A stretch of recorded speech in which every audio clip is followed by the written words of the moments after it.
Welcome to this week's podcast. I'm Tim Weigel. I'm the Hops and Grape IPM Specialist with the New York State IPM Program and also Team Leader with the Lake Erie Regional Grape Program. And it is April 9th. It's been warm around here. People are thinking about bud break, a little concerned because it's still a little early. We do have some ice on the lake. I think if you looked at the Lake Erie Grape Program crop update last week, Jen Russo, our new viticulturalist, had an article in there where she was checking the ice on the lake, and we actually had more ice last week than we've had in the past couple years at this time. So, that's going to help moderate the climate, but people are still concerned. So what that does is that makes me think of NEWA, or the Network for Environment and Weather Applications. And you can go online at newa.cornell.edu. You can look at the daily summary, which will give you the high and low temperature for the day.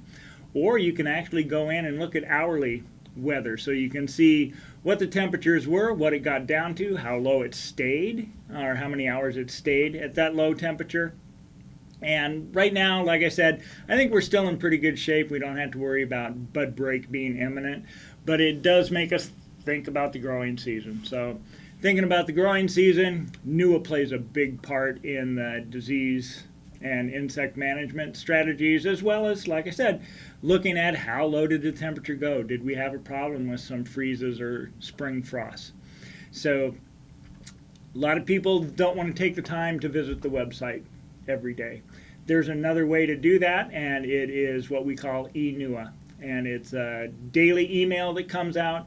It's going to give you the high and low temperatures for the days, the 5-day forecast, some degree day information, and it's also going to give you some information on infection periods for powdery mildew, black rot, and phomopsis. If you want downy mildew, you're going to have to go to the website to get that. And also, once wild grape bloom comes around, we're going to start giving you the degree day model for grape berry moth.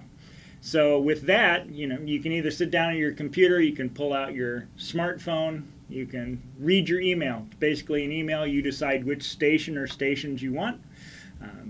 You decide what time you want it to be delivered each day or multiple times during the day, and it'll come right to you. And what I like about eNEWA is that it's going to give you kind of the broad brush stroke type of thing. So you can look at it and you can say, it looks like there may have been an infection period. It looks like I'm getting close to 810 degree days. I can go in and I'll access the models on the website, and I can tweak the information on a lot of the models. With downy mildew, you need a lot of user input information. So you'll go to downy mildew, you'll input that. With the grape berry moth model, you'd want to put in your own wild grape bloom for the biofix date, so the model would track best for your area. So we are working now with Dan Olmstead, who is the coordinator of NEWA with the New York State IPM program, to come up with a simpler form. In the past, we've had you fill out a paper form, either mail it in or email it back to me, and then I go through the hoops. We're working with Dan Olmstead to come up with a form on the NEWA website where you're going to be able to go in there and sign up for the eNEWA email.